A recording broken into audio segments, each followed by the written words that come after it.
नमस्कार. आज आपण सर्च रिपोर्ट या अनुषंगाने बोलणार आहोत.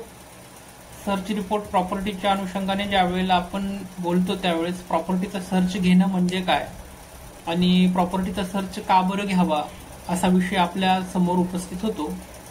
तर प्रॉपर्टीचा सर्च घेणे म्हणजे काय, तर त्या प्रॉपर्टीच्या अनुषंगाने मागील जो रेकॉर्ड तपासणे, त्या रेकॉर्डमध्ये त्या प्रॉपर्टीच्या काही प्रलंबित दावे खटले आहेत का, किंवा त्या प्रॉपर्टीचे क्लिअरन्स संपूर्णपणे शुद्धी आहे का, की जे प्रॉपर्टी क्लिअरन्स झाल्यामुळे आपल्याला ती प्रॉपर्टी घेता येईल किंवा ती प्रॉपर्टी पुढे हस्तांतर करता येईल.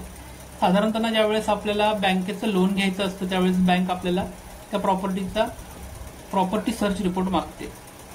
आता हा प्रॉपर्टी सर्च रिपोर्ट कसा असतो किंवा त्यामध्ये काय काय आवश्यक गोष्टी असतात हे आपण पाहूयात.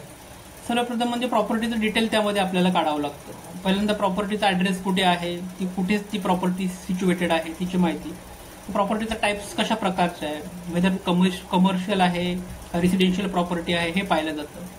त्यानंतर त्या प्रॉपर्टीची डायमेन्शन कशी आहे, किती स्क्वेअर फूट तो एरिया आहे, कार्पेट एरिया किती आहे हे त्या ठिकाणी पाहिलं जातं. त्यानंतर ओनरशिपची हिस्ट्री त्या प्रॉपर्टीच्या अनुषंगाने काढली जाते की मालकी हक्क पूर्वी कुणाकडे होता, आता करंट ओनर कोण आहे, त्या करंट ओनरचं नाव काय आहे, याच्या मागचे प्रिव्हियस ओनर काय. साधारणतः हा सर्च रिपोर्ट 30 वर्षाचा निघतो, परंतु बरेच जण 10 वर्षाचा देखील मागचे ओनर जे आहेत त्याची माहिती काढतात की मागची 10 वर्षातील त्या प्रॉपर्टीची मालकी हक्क कोणाकडे होता. साधारणतः 30 वर्षाचा त्या ठिकाणी काढलेला योग्य असतो.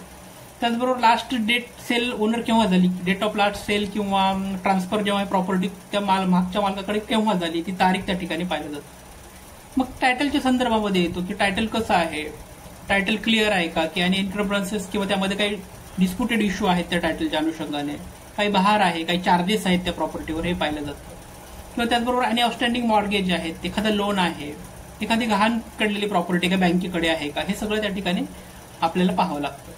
त्याचबरोबर आणि कोर्टचा एखादा मॅटर त्या प्रॉपर्टीच्या अनुषंगाने खटला कुठे प्रलंबित आहे का, एखाद्या कोर्टामध्ये तो चालला आहे का, ही सुद्धा हिस्ट्री आपल्याला त्या ठिकाणी पाहावं लागतं. त्याचबरोबर इन्कम्प्रन्सेस म्हणजे बहार काय आहेत, आणि गव्हर्नमेंटची ड्युटीज त्यावर लागलेली आहे का काही, किंवा अनेक युटिलिटीज आउटस्टँडिंग युटिलिटीजचे बिल्स त्या ठिकाणी पेंडिंग आहेत का. त्याचबरोबर इतर आणि काही भार अदर इन्कम्प्रन्सेस त्या प्रॉपर्टीवर आहेत का, हे त्या ठिकाणी आपल्याला सर्च रिपोर्टच्या अनुषंगाने पाहावं लागतं. त्याचबरोबर रेग्युलेटरी अप्रुव्हल आहे, बिल्डिंग अप्रुव्हल आहे का, की बिल्डिंग प्लॅन पूर्णपणे अप्रुव्हल असेल तर मग त्या ठिकाणी आपल्याला तो क्लिअरन्स देताना काही प्रॉब्लेम येत नाही. त्याचबरोबर इन्व्हायरमेंटल क्लिअरन्स बघावं लागतं, अदर सेफ्टी क्लिअरन्स बघावं लागतं, जसं की फायर सेफ्टी आहे का, त्या सगळ्या गोष्टी त्या अनुषंगाने आपल्याला त्या ठिकाणी पाहावं लागतं. त्याचबरोबर सर्च जो आपण त्या ठिकाणी काढणार आहोत तो सर्च रिझल्ट काय आलेला आहे, त्यामुळे आणि ऍडव्हर्स फाइंडिंग तुम्हाला त्या ठिकाणी प्रॉपर्टीमध्ये पाहिली का, काही ऍडव्हर्स फाइंडिंग सापडली आहे का, किंवा आणि अनरिसॉल्व्ड इश्यू आहेत का, काही जी सॉल्व्ह झालेले काही इश्यू त्या ठिकाणी आहेत का, किंवा मग वकिलांचं काही रिकमेंडेशन त्या ठिकाणी आहे का, हे पण या ठिकाणी पाहिलं जातं. किंवा मग कुठेतरी काहीतरी वाद त्या प्रॉपर्टीच्या अनुषंगाने आढळून आला तो त्या ठिकाणी तुम्हाला मेन्शन करावं लागतं. आणि हे सगळं डॉक्युमेंट काय काय व्हेरीफाय करावं लागतं त्या अनुषंगाने, तर पहिल्यांदा की तुम्हाला प्रॉपर्टीचं डीड पाहावं लागतं, सेल डीड कशी झालेली आहे ते तुम्हाला पाहावं लागतं, प्रॉपर्टी टॅक्स रिपोर्ट तुम्हाला सगळा रेकॉर्ड प्रॉपर्टीचा टॅक्सचा त्या ठिकाणी काढावं लागतं, जे काही इन्कम्प्रन्सेस आहेत, भार आहेत, चार्जेस आहेत ते सगळं क्लिअरन्स सर्टिफिकेट तुम्हाला त्या ठिकाणी घ्यावं लागतं, आणि बिल्डिंग प्लॅन अप्रुव्हलचं सर्टिफिकेट त्या तुम्हाला घ्यावं लागतं. हे सगळं केल्यानंतर ते सगळं व्हेरीफाय करावं लागतं.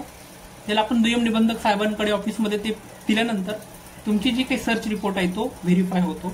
हे आपल्या सर्च रिपोर्टच्या अनुषंगाने आपली संपूर्ण माहिती. आणि हा सर्च रिपोर्ट पाहिल्यानंतरच तुम्ही जी काही प्रॉपर्टी तुम्ही हस्तांतरित करताय, खरेदी करताय, ही एक सुरक्षित प्रकारे तुम्हाला मिळते असे आपल्याला या ठिकाणी आढळून येतं. धन्यवाद.